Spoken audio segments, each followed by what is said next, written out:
नीतीश कुमार जी को हमने कोई गाली गलौज नहीं दिया। वो पहली बार यहां से निकले थे तो हम उनको कोई गाली नहीं दिया, उनको यही कहा कि ये पलटू राम है, नहीं पलटना चाहिए था। लेकिन दोबारा हमसे गलती हो गई, तेजस्वी से गलती हो गई, दोबारा ही पलट गए।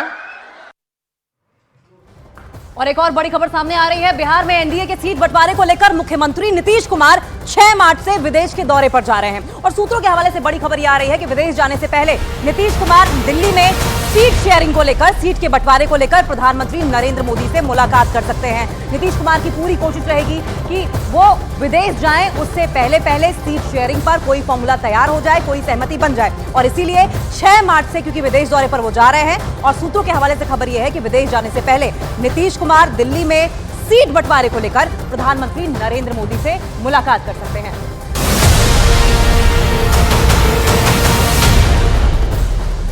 और इस वक्त एक और ब्रेकिंग न्यूज की बात कर लेंगे। कांग्रेस नेता राहुल गांधी से जुड़ी हुई ब्रेकिंग न्यूज आ रही है। मध्य प्रदेश के ग्वालियर में राहुल गांधी ने विवादित बयान दिया है। भारत जोड़ो न्याय यात्रा के दौरान कांग्रेस सांसद राहुल गांधी ने कहा कि आज देश में पिछले 40 सालों में सबसे ज्यादा बेरोजगारी है। पाकिस्तान की तुलना में भारत में दोगुनी बेरोजगारी बता दिया राहुल गांधी ने। हमारे पास बांग्लादेश और भूटान से भी अधिक बेरोजगार युवा है। राहुल गांधी की ओर से इस तरह का बयान दिया गया, जिसके बाद इस वक्त बवाल मचा हुआ है। इससे पहले आपको बताएं, मणिशंकर अय्यर ने यह कह दिया था कि आधी से ज्यादा जनता पाकिस्तान में सेटल होना चाहती है इंडिया की। 40 साल से सबसे ज्यादा बेरोजगारी आज है। भैया इस बाजे को ऑफ करिए। 40 साल से सबसे ज्यादा बेरोजगारी आज है। आपको मालूम है कि हिंदुस्तान में पाकिस्तान से दुगनी बेरोजगारी है। यहां पे 23% है युवाओं की, वहां पे 12% है। तो तकरीबन दुगनी बेरोजगारी हिंदुस्तान में है। बांग्लादेश से ज्यादा है, भूटान से ज्यादा है। क्यों? क्योंकि नरेंद्र मोदी जी ने जो छोटे उद्योग हैं, छोटे व्यापारी हैं, छोटे बिजनेसेस हैं, उन सब को खत्म कर दिया। कैसे? जीएसटी और नोटबंदी से। एक फ्रस्ट्रेटेड व्यक्ति क्या बोल सकता है? भारत चांद के साउथ पोल पे पहुंच गया। भारत के 13 करोड़ घरों तक नल से जल जाने लगा। 12 करोड़ घरों में उज्ज्वला गैस कनेक्शन पहली बार पहुंच गई। 49 करोड़ लोग पहली बार बैंक से जुड़ गए।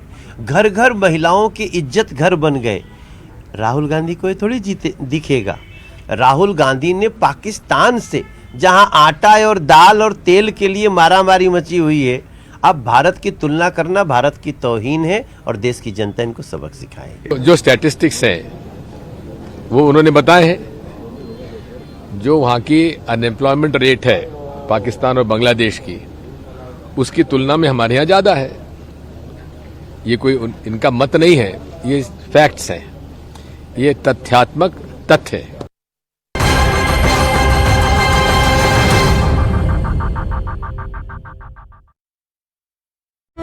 जनरल सेक्रेटरी के तौर पर आपको जान रहे थे इस पूरे दौरान, और अब आप लोकसभा प्रत्याशी। खबर जब मिली तो कहां पर थे और रिएक्शन क्या?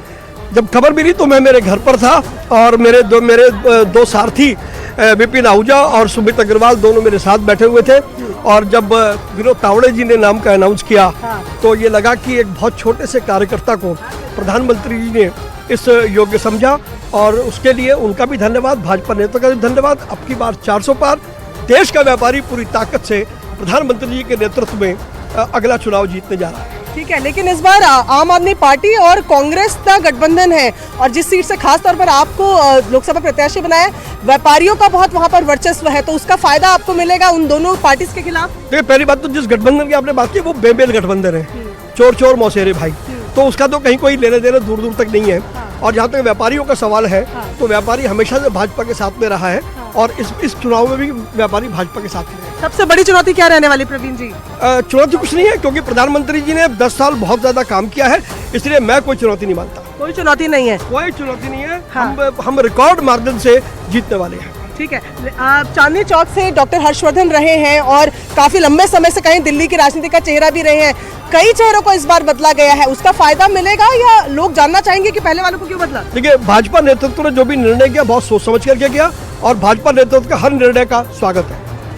तो ये हमारे साथ प्रवीण खंडेलवाल हैं और जो चांदनी चौक विधानसभा से जिनको टिकट मिली है, जो कह रहे हैं कि कोई चुनौती नहीं है उनके सामने इस लोकसभा चुनाव के बाद खास पर की जाए। कैमरा पर्सन विकास ठाकुर के साथ प्रियंका कांडपा, न्यूज़ 18 इंडिया, दिल्ली। और दक्षिणी दिल्ली की पूर्व महापौर कमलजीत सहरावत को पश्चिमी दिल्ली से बीजेपी ने टिकट दे दिया है। सहरावत को दिल्ली के पूर्व मुख्यमंत्री साहिब सिंह वर्मा के बेटे और 2 बार के निवर्तमान सांसद प्रवेश वर्मा की जगह टिकट दिया गया है। कमलजीत जी, 5 सीटें अनाउंस हुई जिसमें से एक ही रिपीट हुई है। चेंजेस की जरूरत क्यों लग रही है इस बार?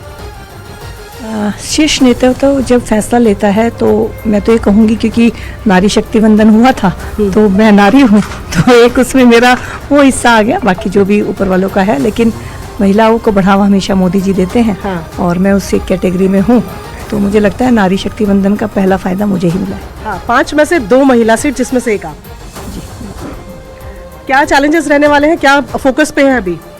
फोकस यही है कि आदरणीय प्रधानमंत्री जी ने जो हमें रोड मैप दे रहे हैं, लगातार पार्टी जिसको लेकर काम कर रही है और विकसित भारत के सपने को लेके लोगों के बीच जाना है, सबसे आशीर्वाद की मांग करनी है और आशीर्वाद के बाद उनके लिए काम करना है। तो आदरणीय प्रधानमंत्री जी और मेरी पार्टी का जो एक कार्यक्रम है अंत्योदय, जो अंतिम व्यक्ति तक पहुंचने का, मैं भी उसका हिस्सा बन पाऊँ और मैं अपने राष्ट्रीय नेतृत्व को ये विश्वास दिलाती हूँ कि मैं पूरी कोशिश करूँगी। ठीक है, मुझे लग रहा है मिठाई भी यहाँ पर मौजूद है, क्योंकि ऑफिस में फिलहाल हम मौजूद हैं। तो हर्ष मल्होत्रा जी हैं, देखिए फिलहाल आप जो लोकसभा प्रत्याशी हैं कमलजीत सहरावत वेस्ट दिल्ली से, उनको मिठाई खिलाते हुए भी यहाँ पर नजर आ रहे हैं। जाहिर तौर पर बहुत इंपॉर्टेंट सीट जिस पे कमलजीत सहरावत को ये टिकट मिली है और खास तौर पर महिलाओं की अगर बात की जाए तो 5 में से 2 महिलाओं को इस बार लोकसभा प्रत्याशी के तौर पर दिल्ली में उतारा गया है।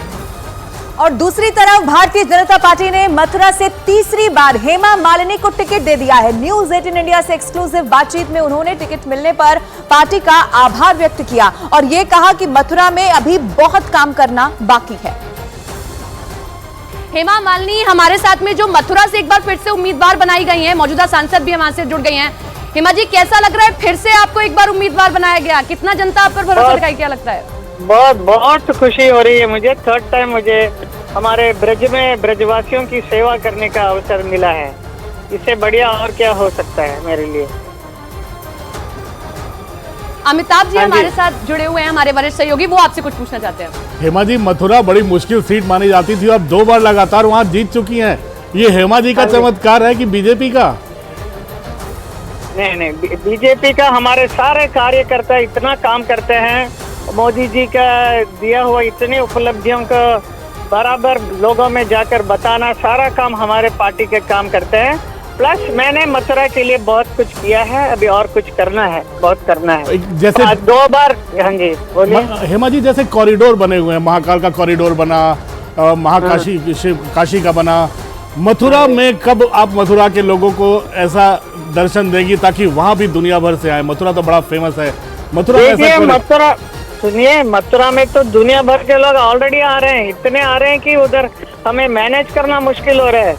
वहाँ पे तो बांके बिहारी मंदिर है और इतने मंदिर, ये तो पूरा नगरी कृष्ण मंदिरों का ये नगरी है।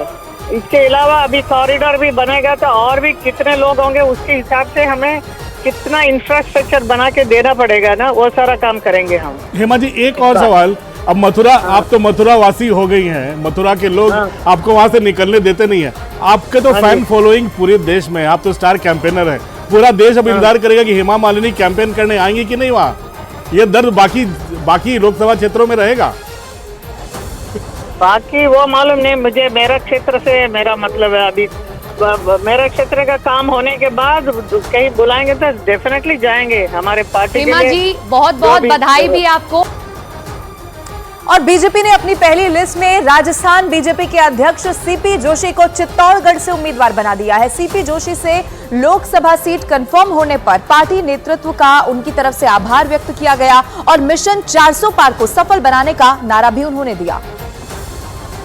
हमारे साथ है सीपी जोशी, बीजेपी के प्रदेश अध्यक्ष। जोशी जी, पहले तो बहुत बहुत बधाई, चित्तौड़ से आपको टिकट मिला, बहुत धन्यवाद। मैं इसके लिए पार्टी के शीर्ष नेतृत्व का मैं हृदय की गहराई से आभार प्रकट करता हूं कि उन्होंने फिर से मेरे जैसे एक सामान्य कार्यकर्ता को पार्टी प्रत्याशी बनाया। और मैं पार्टी के आशीर्वाद से और चित्तौड़ संसदीय क्षेत्र की जनता के आशीर्वाद से ये फिर से अवसर मिला है। 10 वर्षों तक सांसद रहने का अवसर मिला है और आदरणीय प्रधानमंत्री जी के नेतृत्व